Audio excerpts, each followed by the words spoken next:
Dhanushka Gunathilaka 2021 LPL අවසාන මහා තරඟයේදී දියත් කරපු සුපිරි ඉනිමක් තමයි අපි අද ඔයාලට අරගෙන ආවේ. ඉතින් අද හවස LPL ආරම්භ වෙද්දී ධනුෂ්ක ගුණතිලක කියන මේ දක්ෂ ක්‍රීඩකයා ගාල්ල වෙනුවෙන් ක්‍රීඩා කරපු මෙන්න මේ අති විශිෂ්ට ඉනිම නරඹමු අපි.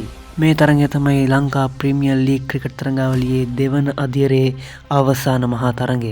තරඟය හරියටම පැවැත්වුණේ 2021 දෙසැම්බර් 23 වන දින සූර්යව මහින්ද රාජපක්ෂ ක්‍රීඩාංගණයේදී ගෝල් ග්ලැඩියේටර්ස් කණ්ඩායම සහ ජෙෆ්නා කින්ස් අතර.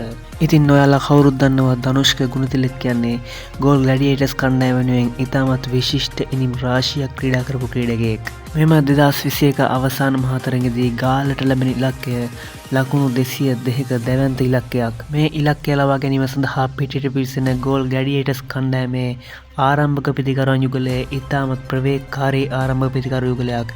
ඒ තමයි ධනුෂ්ක ගුණතිලක සහ කුසල් මෙන්ඩිස්. මෙම ඉනිමේ මුල සිටම අනුකම්පා විරහිත ප්‍රහාරයක් එල්ලගෙන ධනුෂ්ක ගුණතිලක මෙන්න මේ විදිහට ඔහුගේ අර්ධ ශතකය සම්පූර්ණ කරනවා. ඔහු තම අවසාන මහා තරඟයේදී මෙම අර්ධ ශතකය සම්පූර්ණ කිරීමට ගත කරන්නේ පන්දු 19ක් පමණයි. පවර් ප්ලේ එක තුලදීම මෙන්න මේ විදිහට අර්ධ ශතකය සම්පූර්ණ කිරීමට ධනුෂ්ක ගුණතිලක සමත් වන අතර ඔහු තරඟයේදී පන්දු 21ක් පමණක් වැය කරමින් ලකුණු 54ක් ලබා ගන්නවා.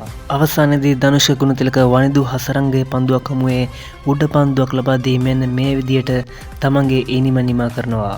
ඉතින් මෙන්න මේ දැවියම සමග ගෝල් ග්ලැඩියේටර්ස්ට සිදු වෙනවා 2021 LPL අවසාන මහා තරඟයත් පරාජයට පත්වීමට. මෙවර LPL තරඟවලත් මෙවැනි විශිෂ්ට ඉනිම් නැරඹීම සඳහා අප සමග එකතු වන්න. SLC Show YouTube channel එක subscribe කරන්න.